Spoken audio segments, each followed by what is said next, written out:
Cerita berlanjut saat pria yang disangka Woo Hyun adalah mayat hidup terhempas begitu jauh. Di saat yang sama, Woo Hyun dengan serius berkata, "Jika kau menutup mulutmu, kau akan lebih kesakitan. Jika kau melarikan diri, kau akan merasakan keputusasaan yang sangat tak terbayangkan." Teknik-teknik terlarang yang muncul kembali setelah ribuan tahun, aku tahu ada hubungannya denganmu dan orang-orang di belakangmu. Jadi, siapa kalian sebenarnya? Tanya Woo Hyun dengan serius. Ketika pria itu mengatakan dia tidak tahu apa-apa, Woo Hyun secara tidak sengaja melihat lambang sekte Wudang di senjata yang dipakai pria itu. Oleh sebab itu, Woo Hyun langsung menebak, sekaligus menanyakan apakah pria yang ada di depannya ini berasal dari sekte Wudang. Mendengar pertanyaan Woo Hyun, ia terkejut. Sambil menutupi senjatanya yang melambaikan lambang sekte Wudang, ia merasa sial, karena identitasnya yang tak boleh diketahui oleh seorang pun malah diketahui oleh seseorang yang ada di depannya ini. Tiba-tiba saja, ia langsung menyerang Woo Hyun, dengan melemparkan senjatanya tepat ke arah Woo Hyun. Ketika Woo Hyun sedang menangkis serangannya, ia langsung memanfaatkan hal itu untuk melarikan diri. Berpikir dirinya akan selamat, ia memutuskan harus pergi menemui masternya, untuk melaporkan semua yang terjadi kepadanya ini. Seketika saja, terdengar ledakan yang cukup kuat. Tak lama setelah itu, pria itu secara tiba-tiba jatuh sendiri dengan sangat keras. Ia kemudian mencoba menggerakkan tubuhnya, sambil bertanya-tanya apa yang sebenarnya telah terjadi kepadanya. Namun tanpa diduga, pria itu secara tiba-tiba tewas, sambil mengeluarkan banyak darah. Ma Janggang yang sedari tadi ada di tempat itu, sekaligus melihat semua yang terjadi, sangat terkejut, berpikir apa yang ia lihat ini sulit dipercaya, karena bagaimana mungkin seseorang dapat membunuh orang lain dengan sangat sadis tanpa menyentuh. Ia kemudian menatap Woo Hyun, sambil menebak Woo Hyun bukanlah manusia biasa. Singkat waktu, Woo Hyun yang sedang membersihkan pakaiannya, berpikir apa yang ia lakukan tadi mengingatkan dirinya akan masa lalunya. Sesudah mengeringkan dan memakai pakaiannya, Woo Hyun segera kembali ke tempat di mana Somi dan lainnya berada. Dalam perjalanannya itu, Woo Hyun berpikir semua teknik terlarang yang muncul akhir-akhir ini pasti ada hubungannya dengan sekte Wudang. Oleh sebab itu, Woo Hyun berpikir sekte Wudang pasti pernah berhubungan dengan Blood Demon, atau merupakan keturunannya Blood Demon. Woo Hyun berpikir seperti itu karena ia tahu satu-satunya manusia selain dirinya yang mengetahui semua teknik-teknik terlarang itu hanyalah Blood Demon, dan juga, Woo Hyun belum mengetahui apakah Blood Demon masih hidup atau tidak. Setelah berjalan beberapa saat, Ma Janggang seketika saja muncul tepat di depan Woo Hyun, sambil memanggil Woo Hyun dengan sebutan Grandmaster. Tiba-tiba saja, Ma Janggang bersujud, memohon kepada Woo Hyun untuk mengizinkan dirinya mengikuti Woo Hyun. Mendengar perkataannya, Woo Hyun mendekatinya, sambil menanyakan apakah Ma Janggang serius dengan perkataannya. Saat itu pula, Ma Janggang dengan ekspresi yang tidak dapat dijelaskan, berkata ia sangat serius. Karena selama ini, ia sedang mencari seorang master yang akan ia layani seumur hidup.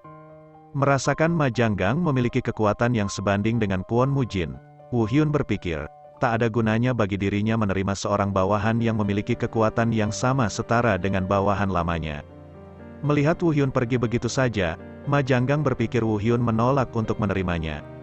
Tidak diam saja, Ma Janggang yang telah mengetahui Woo Hyun dan keluarganya akan pergi ke Henan langsung berkata, "Grandmaster dan keluarga Grandmaster akan pergi ke Henan kan? Setidaknya biarkan saya mengikuti Grandmaster, untuk membuktikan apakah saya adalah orang yang Anda butuhkan atau tidak."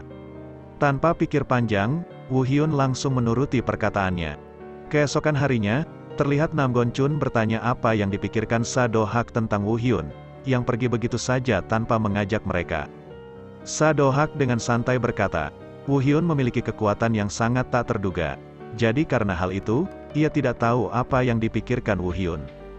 Nam Gon Chun kemudian memberitahu Sa Do Hak, ia merasa ada sesuatu yang ingin Woo Hyun lakukan, karena sebelumnya, saat Woo Hyun akan segera pergi meninggalkan mereka, Somi sempat memaksa untuk ikut, tapi Woo Hyun menolaknya.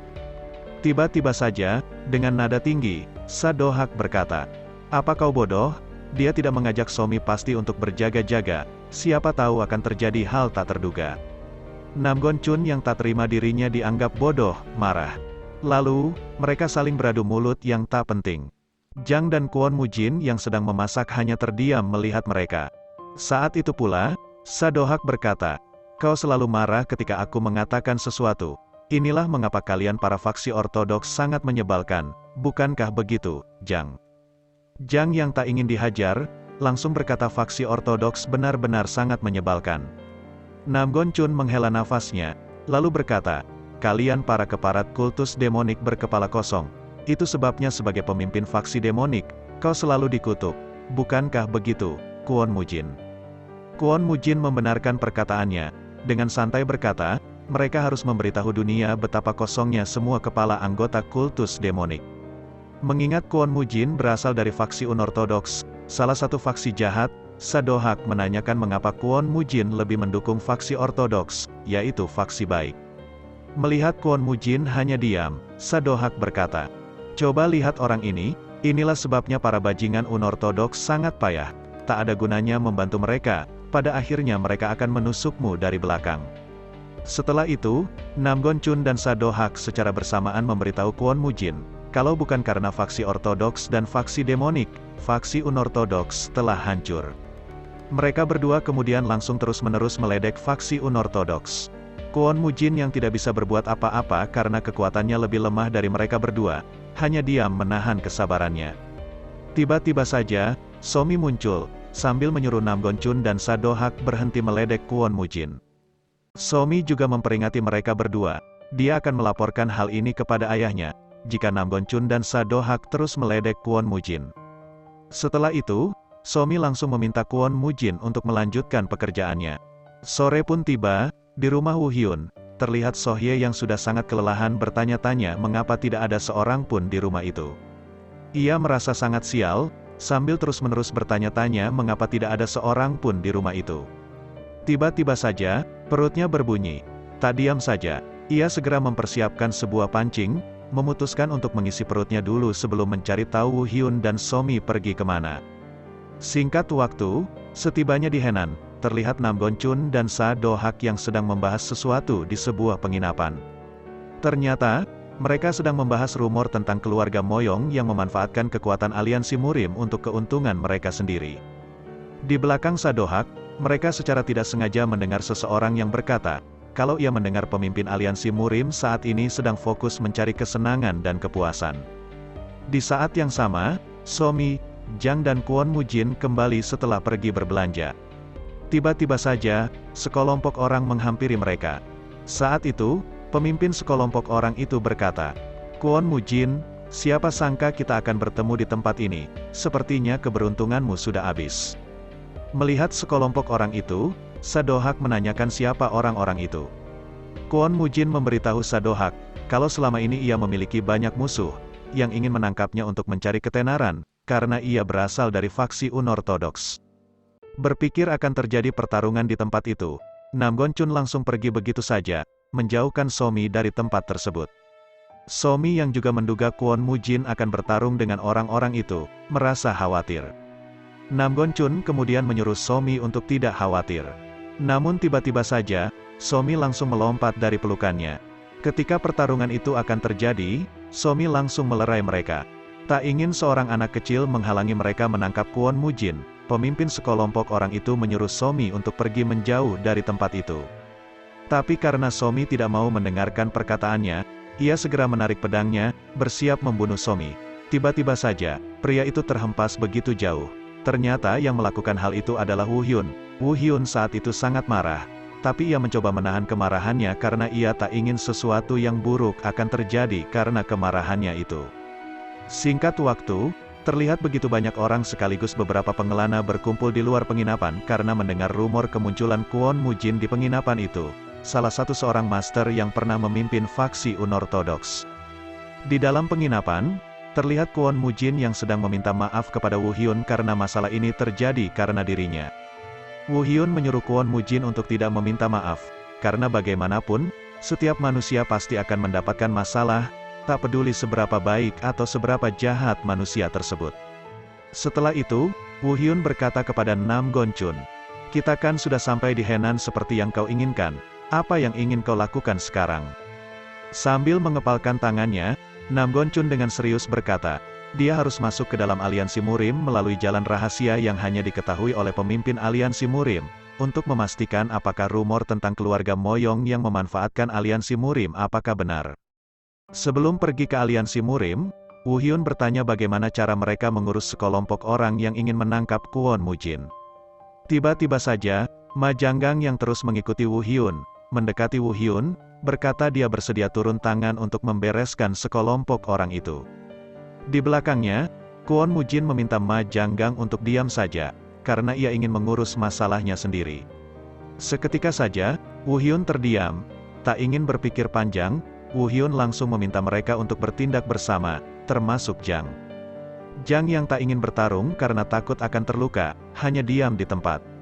Mengetahui hal itu, Sadohak mendekatinya, lalu berkata, "Kau kan sudah aku latih, tapi kenapa kau masih takut terluka?" Jang yang benar-benar tak ingin bertarung, berkata, "Aku tidak takut, tapi aku sudah puas menjadi koki untuk kalian." Tiba-tiba saja, seluruh wajah Jang bengkak. Setelah itu, kita diperlihatkan mereka bertiga telah bersiap bertarung dengan sekelompok orang itu. Di saat yang sama, terlihat Woo Hyun dan lainnya sedang memperhatikan mereka dari jendela penginapan. Saat itu, perhatian Nam Gon Chun teralihkan kepada para pengelana, yang langsung bergegas pergi setelah melihat Ma Janggang, raja dari segala raja pengelana. Di sana, Somi melihat mereka bertiga sedang memperhatikan sesuatu dari jendela. Karena penasaran, Somi mendekat ke jendela, untuk melihat apa yang sedang mereka perhatikan. Di luar penginapan, ketika Kwon Mujin dan lainnya akan bertarung dengan sekelompok orang itu, seseorang secara tiba-tiba muncul langsung memberhentikan mereka untuk bertarung. Ternyata, orang itu adalah seorang biksu dari Shaolin yang bernama Muho. Muho kemudian memberitahu mereka, dilarang untuk bertarung di wilayah aliansi Murim ini. Melihat Muho, pemimpin dari sekelompok orang itu berkata, "Salah satu dari mereka berasal dari faksi unortodoks, banyak orang yang memiliki dendam kepadanya, aku mewakilkan mereka untuk..." Sebelum pemimpin sekelompok orang itu melanjutkan perkataannya, Muho memberhentikannya, dengan berkata, "Jika kau menodongkan senjatamu kepada seseorang cuman karena ambisi pribadimu untuk mendapatkan ketenaran, aku takkan membiarkanmu. Tapi jika ada dari kalian yang benar-benar punya dendam kepadanya, aku Muho, bersedia menjadi saksi untuk itu." Mendengar perkataan Muho, pemimpin sekelompok orang itu hanya bisa terdiam. Mereka kemudian pergi begitu saja, karena tak ingin berdebat dengan seorang biksu dari Shaolin. Setelah itu, Kwon Mujin berterima kasih kepada Muho. Karena kalau bukan Muho, ia berpikir hal yang tak terduga bisa saja terjadi di tempat ini, karena wilayah ini merupakan wilayahnya aliansi Murim.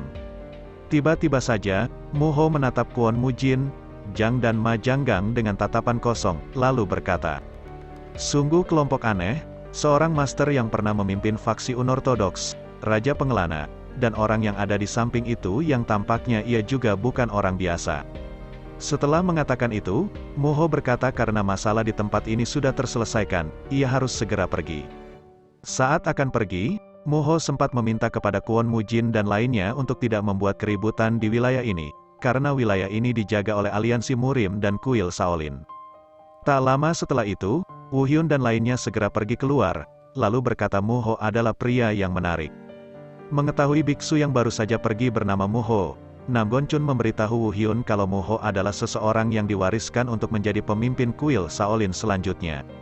Singkat waktu, di sebuah ruangan di dalam penginapan, Ma Janggang yang sedang membersihkan pedang besarnya, sempat menatap Kwon Mujin, kemudian bergumam dalam hatinya.